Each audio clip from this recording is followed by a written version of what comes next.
Hello hi दर्शन नमस्ते सेवा स्यामुना सेवारो जोजोलाक्पा झोले ट्यासिजोले फ्यापुल्ला हाउवा। आज हजुरहरूप्रति बिनायो बाजा लिएर आइरहेको छु। नेपाली राष्ट्रिय बाजा बिनायोको धुनहरू लिएर हजुरहरू मार्फत आइरहेको छु। स्वीकार दिनुहोला बिनायोको धुन। हजुरहरूको प्रति जहाँ जसरी रहनु भएको छ सबैजनालाई चाहिँ म ह्याप्पी माघे सङ्क्रान्ति भन्न चाहन्छु।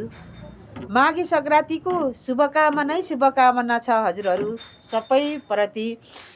राम्ररी माघे सङ्क्रान्ति मनाउनु होला, तरुल खानु होला, वनतरुलको टिका लगाउनु होला, अनि हुर्रा नाच्नुलाई रमाइलो गर्नु ठाउँ ठाउँमा निस्किनु होला।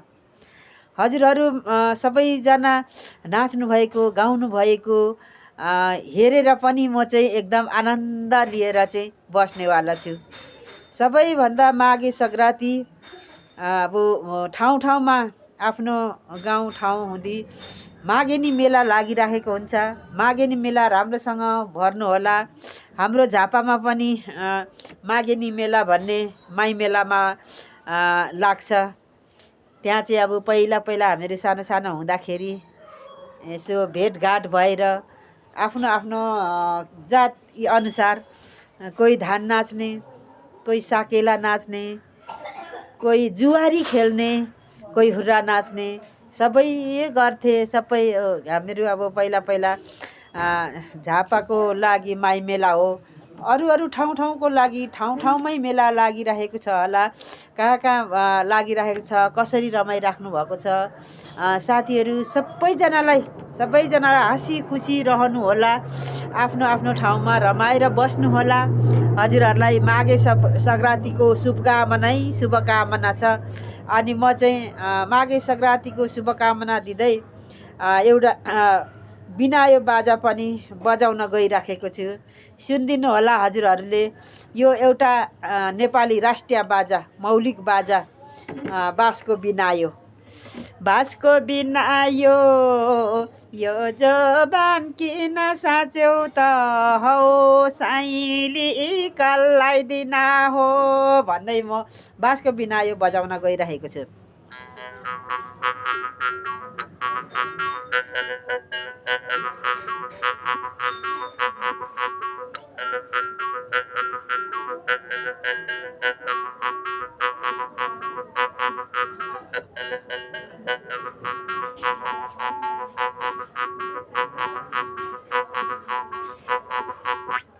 अलिक ओसिएछ पनि, अलिक त्यो पनि भएछ। मैले भर्खर बजाएको चाहिँ समला भाषामा गरेँ भने अब म एउटा चुड्के भाषामा बजाएर सुनाउँछु।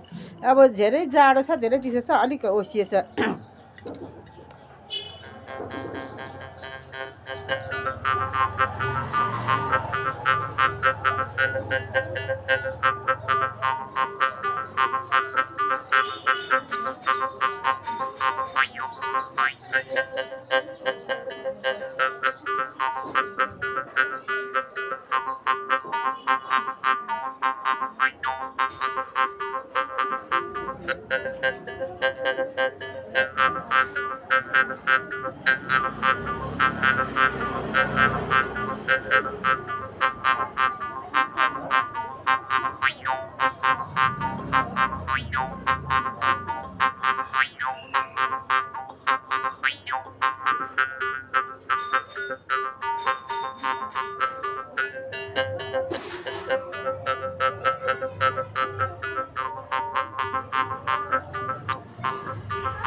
हजुरहरूलाई मैले बाँसको बिनायो बाजाको धुनहरू सुनाएँ। हजुरहरूलाई के कस्तो लाग्यो जस्ताको तस्तै कमेन्ट गर्नुहोला, प्रतिक्रिया दिनुहोला। यो त हाम्रो नेपालीको एकदमै मौलिक बाजा यो धेरै लोप हुन गइरहेको छ। मेरो चाहिँ भनाइ के छ भने यो हाम्रो पुर्खौली पुरानो बाजा गाजाहरूलाई कहिले पनि लोप हुन नदिउँ। जस्तै बिनायो, मर्चुङ्गा, बाँसुरी, मुरली, हाम्रो मादल, सारङ्गी, हरेक यो हाम्रो चाहिँ नेपाली त्यो एकदमै मौलिक बाजाहरूलाई कहिले पनि लोप हुन नदिउँ भन्ने मेरो चाहिँ भनाइ छ। हजुरहरूको के छ विचार? सबैजनाले भनिदिनु होला। सबैजनाले के कस्तो लाग्यो मैले बजाएको धुन?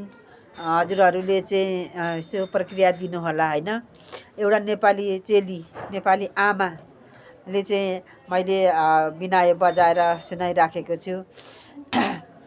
मालिङ्गो काटिनी लैलै बिनायो बाजा, करदाइले कपेर एनी हजुर भन्ने चाहिँ एकदमै पुरानो गीत थियो। हाम्रो चाहिँ बाबुबाजेहरूले गाउनुहुन्थ्यो, हामी पनि यसो सुनिराखेको हुन्थ्यौँ। त्यही भएर मैले पनि आज बिनायो बजाइसकेर गाएको छु। यो बिनायो बाजा चाहिँ के हुन्थ्यो? बिनायो कङ्कङ, बिनायो कङ्कङ, यी कान्छा घुम्न जाउँ लैलै मलाया हङकङ, यी कान्छा घुम्न जाउँ लैलै मलाया हङकङ भन्ने यो पनि छ, गीत पनि छ। अर्को फेरि बाँसको बिनायो यो जवान किन साँचौ त, साइली कसलाई दिन हो भन्ने गीतहरू पनि छ। धेरै बिनायोहरू, मर्चुङ्गाहरू, यो पुरानो बाजाहरूको गीत पनि उकालेर गाउँथे। गोठाला हुँदी अब पहिले त हामीहरू सानो सानो हुँदा यस्तो गीत गाउने ठाउँ जस्तै त्यस्तोहरू हुन्थेन। अनि गोठालामा गीत गाउनुहुन्थ्यो। जुवारी भए पनि दोहोरी भए पनि गाउनुहुन्थ्यो। भेटघाट हुन्थेन तर गीतबाट जुवारी गाउने, दोहोरी गाउने सबै हुन्थ्यो। हस् त, मैले हजुरहरूलाई 2-4 वचन केही भलाकुसाराहरू सुनाएँ। हजुरहरू अन्ते जहाँ हुनुहुन्छ, जसरी बस्नुभएको छ, अहिले यो पुसमाको बेलामा धेरै जाडो छ। आफ्नो आफ्नो ख्याल गरेर बस्नुहोला। सबैले सबैको ख्याल गर्दै बस्नुहोला। हजुरहरूप्रति बिदा माग्दै म ओजेल पर्दै दुर्गा चामलिङ लिम्बू हजुरहरूप्रति चाहिँ बिदा हुँदै, भुइँसरी सेवारो छ, सेवा स्यामुना सेवारो, सेवा के नाम सेवा, फ्याफुल्ला जजो लाग्पा झोर्ले।